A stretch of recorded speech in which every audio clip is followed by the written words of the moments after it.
This channel is about bringing stories that have hidden for so long in the darkness out into the light, empowering and educating through new media. We're both recording. Great. Just in case, yeah, you've got a little red symbol now next to you, so you're recording. Is this enough light or not? Say that again? Is this enough light or not? Yeah, there's a really strong blue light that's kind of... Okay, let me fix that. That's the only thing. It's reflecting on that cabinet behind you. Okay, 1 second. Morning, by the way. Morning. What time is it there? 10 to 1 in the morning.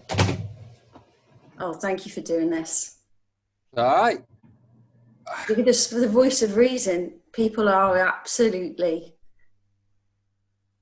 Imagine that. Imagine 2020 being that mad that Robbie Williams is the voice of reason.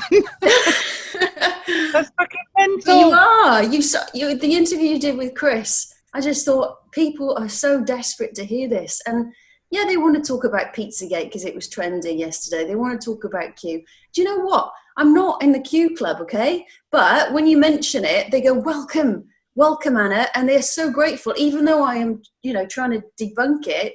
Well, I'm trying to debunk it. I'm trying to find some answers here that it may be some nefarious propaganda machine being used by the Trump administration. But at least talk about it, yeah? There's no shame in having a conversation about it. So, well, I'm an interested bystander, and I've got no saber to rattle. My only saber is when oh shit. How do I open the how do I make it big again? It's gone from big to small balls. You there? Yeah, I'm still here. Okay, really sorry. Don't apologize, it's fine. Are you still there?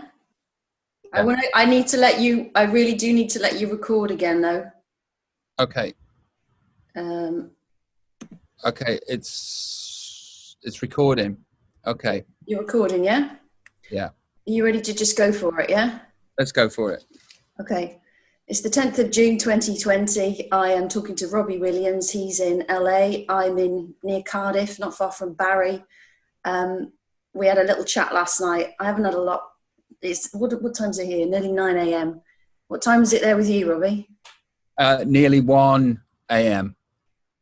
Thank you for doing this. I watched your interview with Chris, and I was shaking because you were vocalizing and saying what so many people need to hear at the moment.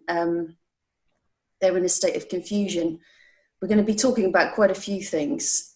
I just need to know really why you did that interview with Chris. I thought it was beautiful, the way that you used, he's a relatively small YouTuber, isn't he? He doesn't have a massive following. And even after that interview, he said, do you actually want me to publish this, Robbie? Because he said he wasn't going to, even though obviously it's had a massive impact on his channel. You said you chose him because of his compassion and empathy. I really recommend people go and have a listen to that interview. Well, I'll tell you how it came about. I was watching something on the TV, and then, as I sometimes do, I go over to Twitter to see how Twitter's responding to it. And this particular instance on Twitter, there was this vitriolic hate towards this person on the TV. And I thought to myself, there's no compassion and there's no empathy with the pitchforks that the village folk are raising towards this particular person. And then I found this guy that did have empathy and compassion to him. And I won't mention who it was or what it was about. It's irrelevant. But when I saw this guy being compassionate about this person, I thought to myself, if you see compassion, it should be lauded and applauded. So I just sent him a DM saying, mate, I loved your take on this incident and what you said. And I think more than ever in 2020, your voice and your compassion is needed. And then he hit me back up, and then he asked me to come and speak to him. And I agreed to do it. I'd have to say it was a happy accident, really, and the more I think about it, the more I think I've opened a door. I've opened a door. I'm now here talking to you, and I have to question my motives and question what is in it for me as a human. I don't mean monetary. I don't mean extra fame. I just mean, is this subject matter something that I should actually be talking about? And for some reason, I am compelled towards doing another interview talking about this subject matter. And as I'm talking, I'm trying to figure out why I'm here, Is it for me or us, I always say? Is it for the... Well, I'm a student of all the fringe stuff that is going on, all the voices and all the noise. Well, it's not fringe anymore. No, especially in the last few days, it's just been absolutely mind blowing. But I suppose, when I see celebrities getting attacked and I see this conspiratorial stuff leveled against people like myself, and then people come over to my comment section to find me to say that, you're in on this hideous, the most heinous plot you could ever imagine a human being involved with, and you're being accused of that. As a human, you kind of go, I need to say something. But as a dad and a responsible human being, I think the best tact is to say nothing. But that being said, here I am. You got kids. I've got children. You've got 4. I've got 3. This is not easy. This really is not easy. Since this whole lockdown started, I've not been sleeping particularly well, and I can see something coming. I feel like there's something's looming. Back in November, I did an interview with Sean Atwood, and I said, what happens in a world without truth and trust? There would be anarchy and chaos. What if, for example, this is what I said last November, there was some kind of bird flu, some kind of pandemic, and the world, we were told to take a vaccine and we didn't take it, and then the human race ceased to exist. I could see... You said it.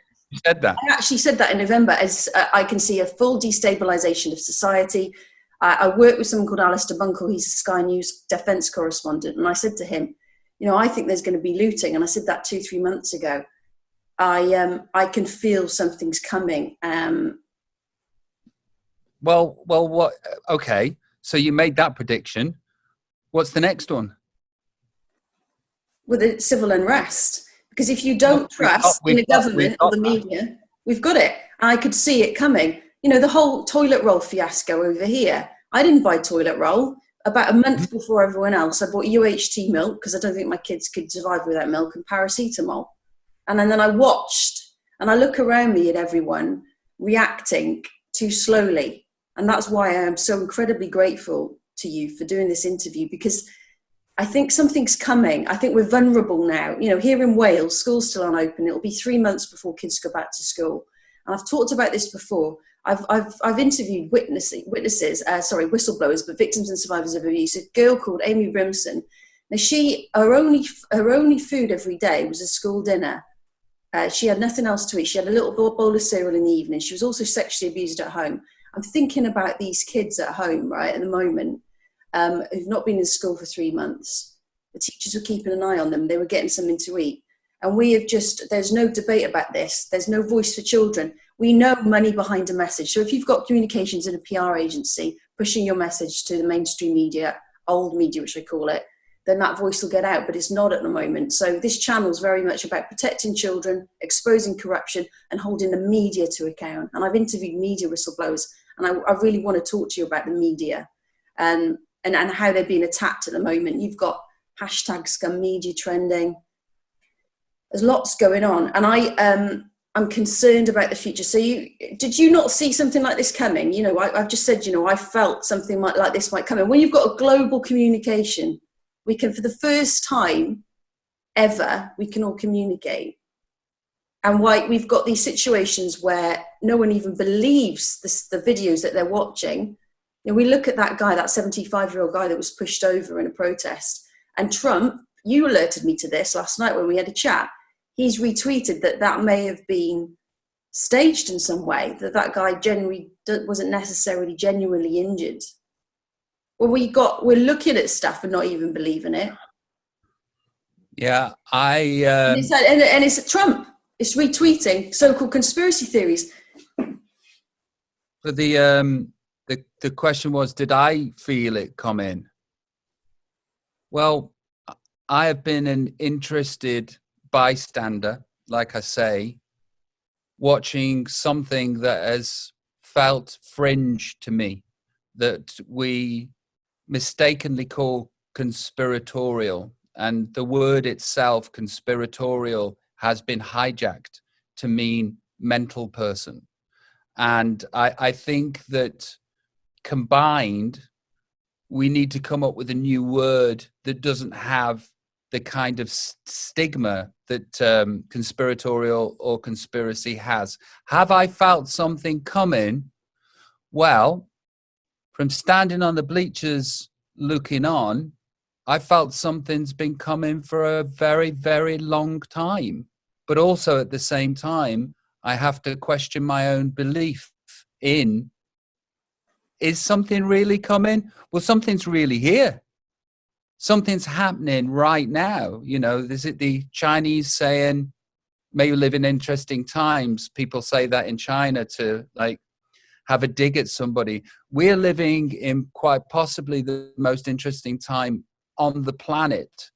And right now, the washing machine of lies, disinformation, misunderstandings, half-truths is so pervasive that we are now in a place where our heads have stopped working. I can't believe that in the last 24 hours, you can be on the right side of history. And then when you wake up with your beliefs and your thoughts, you can be on the wrong side of history.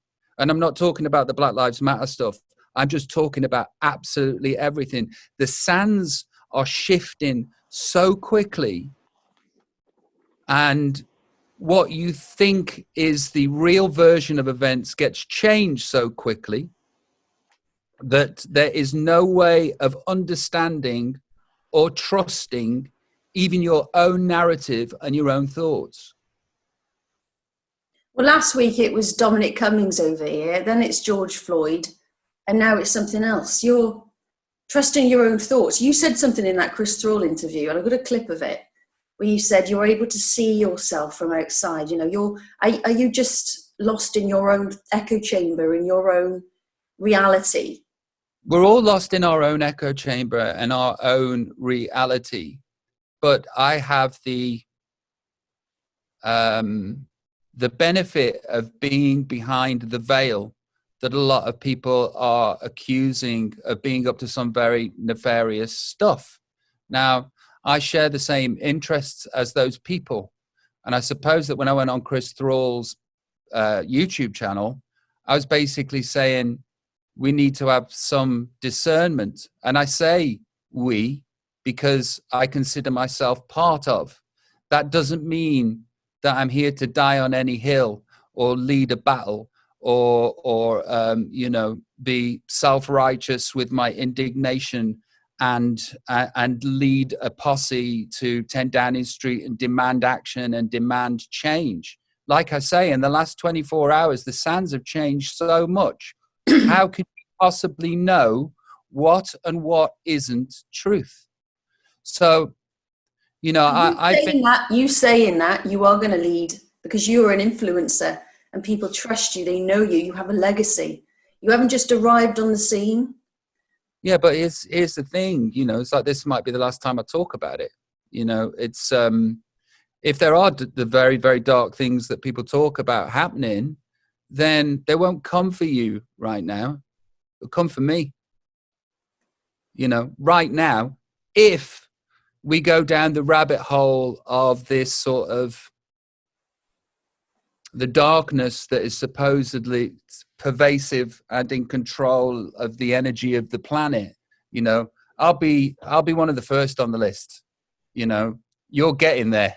Are you not scared? Am I not scared? Yeah. You know, you are. Why do you think I wear? We talk about symbols. You know, why do I wear this? It's a symbol of sacrifice and selflessness. You know, I have to do this. I don't know. I'm not. You're not in this world for very long. I don't know.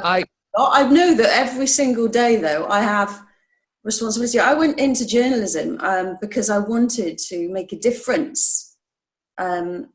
You know, it's an incredibly responsible position to have, that influence that you have working for, say, the BBC or ITV.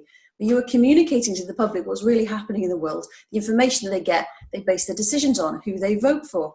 You know, I wanted to make a difference. I couldn't do that in the BBC. Trust levels have eroded. I did an interview with a YouGov data journalist called Conor Ibbotson back in 2003, trust levels at the BBC. They asked the public, would you trust a BBC journalist to tell the truth? It was 80% said yes in 2003. 50% now. Why would I want to work for an organization that people don't trust?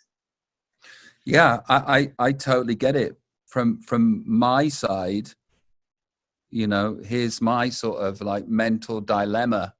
There is someone on my shoulder going, you should say and do something, you know, you should say and do something.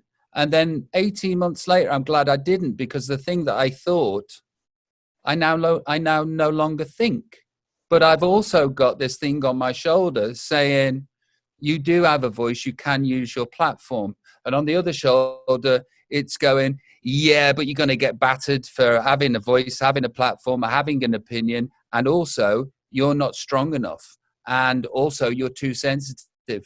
I can't take the anger and the aggression and the negativity that is attached to this kind of thing. I can't even take the negativity, and I'm too sensitive even when an album comes out and a song comes out, let alone talking about something that is so emotive and that is causing such fever around the world that it's actually becoming a religion now, where people would rather believe than know, you know. So I've got all of that going around, and then I just think, you know, shut up, just sing your songs. You've got courage, Robbie. You have got courage. You said you're sensitive, and I know you said in that interview you're constantly looking for any comment that there's negative about you. You didn't say it quite like that. That validates the negative noise in my head. Also, you know, what comes of this and what comes of this interview? What's the end game? I've always thought that if I do say something and do something and become involved, then I should have an end game. Currently, at the minute, I'm sat on my sofa twiddling my thumbs, wondering what the fuck's going on with the world. So, you know, I've kind of put the horse before the cart again by sticking my head above the parapet and going, hey, I think things are happening, you know.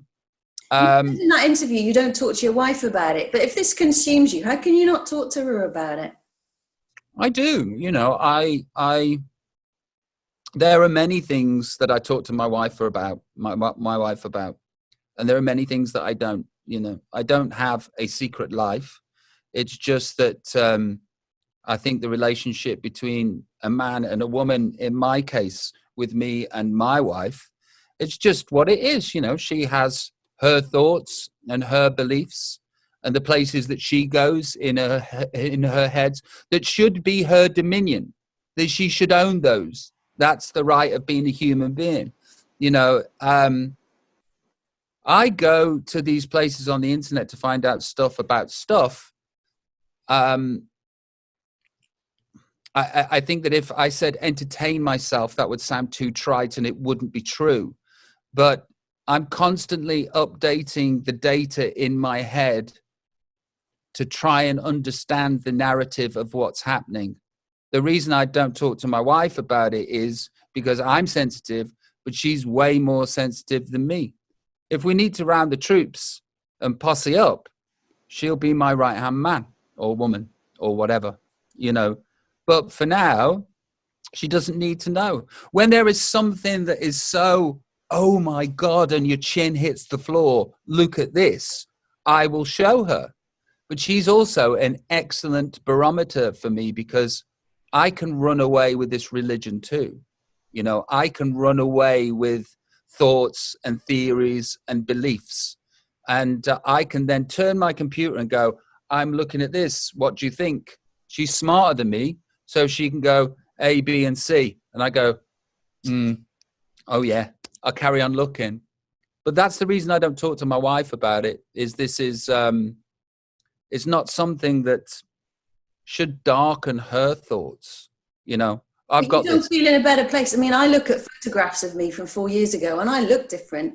I've got a different look on my face, a different smile, until I got involved in seeing and hearing these things that, you know, I've been very involved in the situation here with, you know, paedophiles in Parliament, the Westminster paedophile ring, how the independent inquiry into child sexual abuse, the Westminster hearings, no journalist was sitting there listening to these senior police officers testify on oath that they had to cover up for individuals, VIPs and politicians abusing young boys.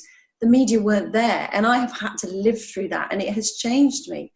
And you've seen. Okay, so what is your thoughts? What is your theory on why that is so? Please go over to part 2 of my interview with Robbie Williams to find out more. And if you would like to support this channel, please go here.